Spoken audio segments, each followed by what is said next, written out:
first question. So a lot of people ask me, is LinkedIn actually a revenue generating channel for a SaaS company? And the answer is yes, but you have to approach it the right way.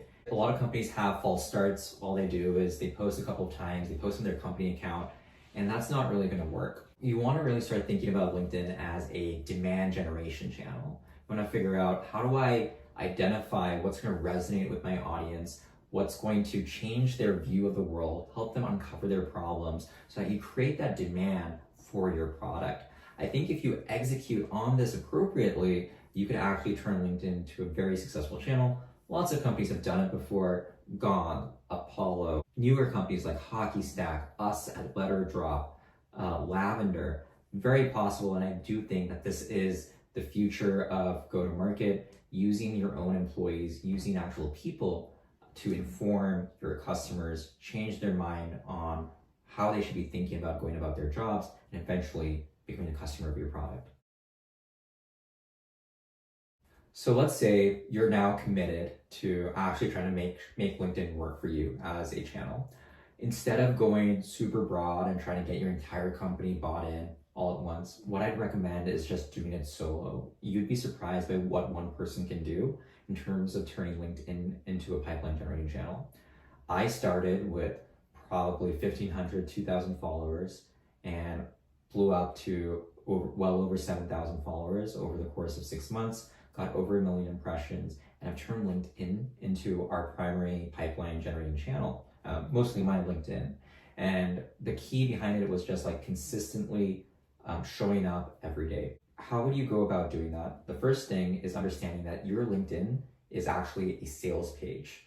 What you're trying to do on your LinkedIn is not communicate your resume, but really figure out how you tell people like, hey, here's who I am, here's what I stand for, here's what you should come to me for help with, and here's why you should follow me.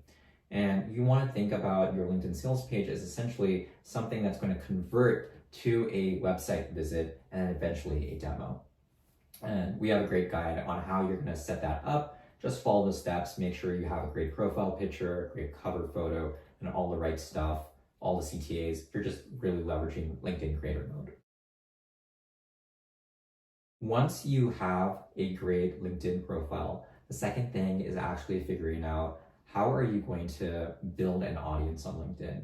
There are two components to this. The first is just showing up and posting great content that's going to resonate with your ICP and your buyer. The second is actually putting yourself out there. Like, how do you get into the right networks and in front of your ICP? So let's start with building an audience. What you want to do is be using all of your connection requests. Find your ICP buyer, buy sales nav, and go connect with the right people who you want to get in front of. If you're in creator mode and you connect with them, they'll automatically follow you once you start connecting with them. The other thing you want to do is actually go engage in these conversations. Like, comment on people's posts, actually authentically engage, not just kind of like a great post, good job, but really dig in, dig deep, and figure out how you want to be a part of this conversation. Don't be afraid to share your opinion. The second part of this is actually just sharing your own opinion, sharing your own perspective, and posting every single day. You can start small, maybe post 3 times a week if that's what you want to do, but eventually you want to get into a 5 times per week type of cadence. What I'd recommend is just spending 45 minutes every week. Just sit down, knock out 5 posts, schedule them, forget about it. Throughout the week, you just need to come in, engage with people who engage with you, and then you're done. Before you start posting, you have to figure out, what is your point of view? What is unique about your business? What is the old way of doing things? What is wrong about that? What is the new way of doing things? And why does your product, whatever benefits your product, that's what's going to be the new way of doing things. Once you find your point of view or your company's point of view, you can tie all of your content, all of your ideas around this perspective. It becomes really easy.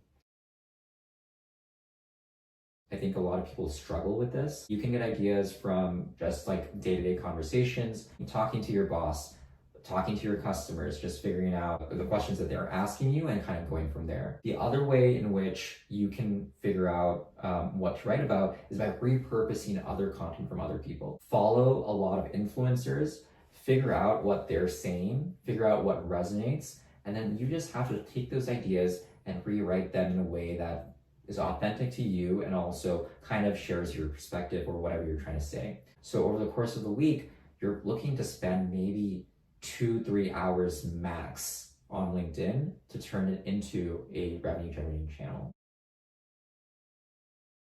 In order for you to get this adopted across your company, you need to actually bring in numbers, right? So what I'd recommend you do is just go to your LinkedIn analytics dashboard, take a screenshot of where things are today. Also understand where in your HubSpot form, like where are people coming from. Make sure that you have some sort of field, open-ended field in your demo request form or in your sign-up form if you're more of a PLG company to understand where people are coming from. Just timestamp it, just understand like what does the world look like today. Go run your LinkedIn playbook for 1 month or 2 months, then come back and say, okay, this is what happened. I have this many more followers. I have this many more impressions, this many more clicks, and this many more leads who've signed up or booked demos where they've sourced LinkedIn or heard from LinkedIn in terms of their source. You can now take this data and you can go back to your VP of marketing or your CEO, the right person in leadership, and you can tell them like, hey, like LinkedIn could be a really effective channel for us. Maybe your competition isn't really leveraging it. And there is a first mover advantage to sharing your perspective and being the dominant voice and creating that content mode on LinkedIn. Now you also have the numbers to back it. So the next step is once you have this data, how do you figure out how to socialize it within your organization? The first thing you're going to need is leadership buy-in, like I just mentioned. So show them the data. The second thing you're going to need is buy-in from the entire sales team, from the entire go-to-market team, maybe anyone who's really customer facing. I would start with the sales team just because they're already connecting with prospects, your BDRs, your AEs. And whenever they post something, engage with something, that content is being shared with your prospects, whether they like it or not.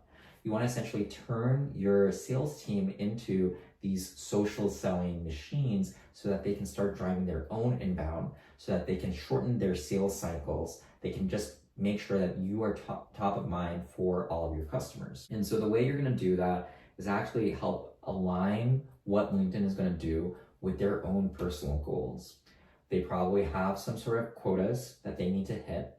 You're going to show them the results LinkedIn drove for yourself, and then you're going to help them understand, like, hey, here's how me being active on LinkedIn is going to help me. Now, I get it. They're in a lot of phone calls. They're in a lot of demos. They don't have time for this. I think this is where, as a marketer or as a growth person at your company, you can kind of take that off their plate, but still get those results for the business and hit your whatever MQL lead pipeline revenue goal, however you're tracking that at your business. And so that's where like tooling like LetterDrop comes in to really help you authenticate your sales team, your exec team's LinkedIn's, and essentially take control over them in permissioned ways to make them kind of repeat what you just did over the first month. How can you post on their behalf? How can you repurpose content? How can you engage? How can you turn that employee advocacy into a pipeline generating machine without actually putting a lot of extra work, a lot of burden on your sales team? And so that's where we're really going to help you, is to turn this LinkedIn machine that you've crafted yourself into something that your entire team can do.